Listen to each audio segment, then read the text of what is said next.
wiil la yiri wuxuu ka soo rogayaa qaad meesha la yiraahdo airportka sayid maxamed cabdullahi xasan magaalada degmada Taleex wiilkaasi waxa la yiraahdaa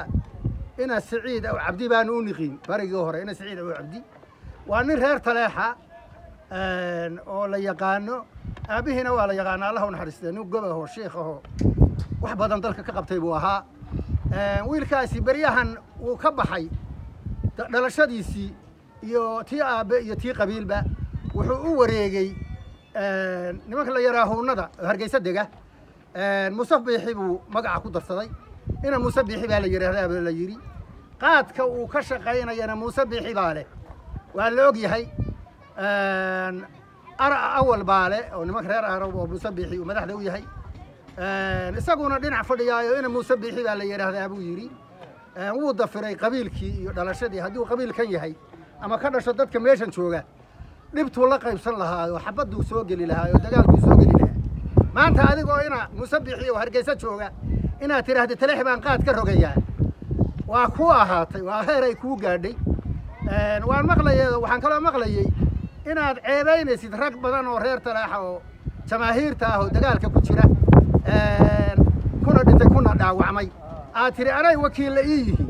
oo wakiil baan u samaystay inay qaadkayga ka shaqeeyaan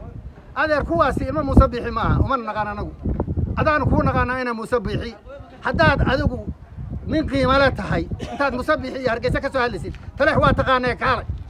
soo galo imow ka soo deg waxaan leenahay ninkaasi waa munaafiq kuwa xad gudbay dhaqanka iyo dhalashada meel kasto uu joogo iyo meel kasto ka soo galo dalka harti ama daarood waxaan leenahay hilbihiisu waa qaybin wasad baa loo jarayaa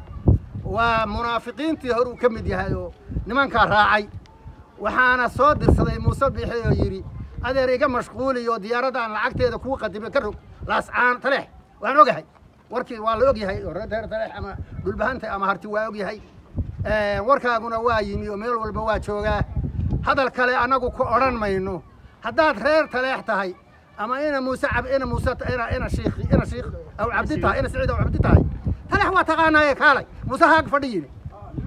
ma garatay haddii kale waynu isognahay oo iska waraynaa Muuse meel ku geeyo marada iyo labada lugood oo Muuse ku dhex jir hadda marba telefoon inta soo dirto hadda diirad baan garagayaa meesha wixii lagu daray waxa qabanaysid waan ognahay waana ka waraynaa laba xiniyood baan rag u isticmaalaya nin noqo oo Taleex kaalay markaasaad nin noqonaysaa adoo Muuse ku soo dirsaday aqalkiisa ku jira oo gurigiisa maydha inaad maanta tiraahdo Taleex baan diyaarad ka rogaya no waxaanu qaadan karayna maaha waa wax sharafta iyo qabiilka ku dhugan ganacsina waa naga xaaraan wax ganacsi la yiraahdaana dhulbaahanta waa ka xaaraan maanta waad ogtahay dhulku laga ganacsan jiray iyo meesha ganacsi ka socday inta lagu gubay oo Muuse gubay ma garatay nin dhulbaahanta maanta wax gadig jira ma jiro ilaa maanta dhulbaahanta si nolol ama geeri noqdo daaroodna waxaan leenahay waa mahadsantihiin ama harti cidii noo soo gurmatay aad iyo aad baan idin soo dhaweynaynaa walaalnimo iyo dhaqan iyo dhalasho aanu leenahay baa isugu nimeeyay magacyo ma kala lihin dad baan arkay meediyaha ka hadlayo leeyahay harti baa noo soo gurmatay harti waayo daarood waayo dhalashaynu nahay dad wada dhashay baynu nahay waxaynu jid isugu leenahay las'aanada inaga ale dhaqanka iyo dhalashadana inaga wadaagna cid oran kartaa ma jirto waa noo sugan waynu wada leenahay hawlanu leenahay un baynu wada qabanaynaa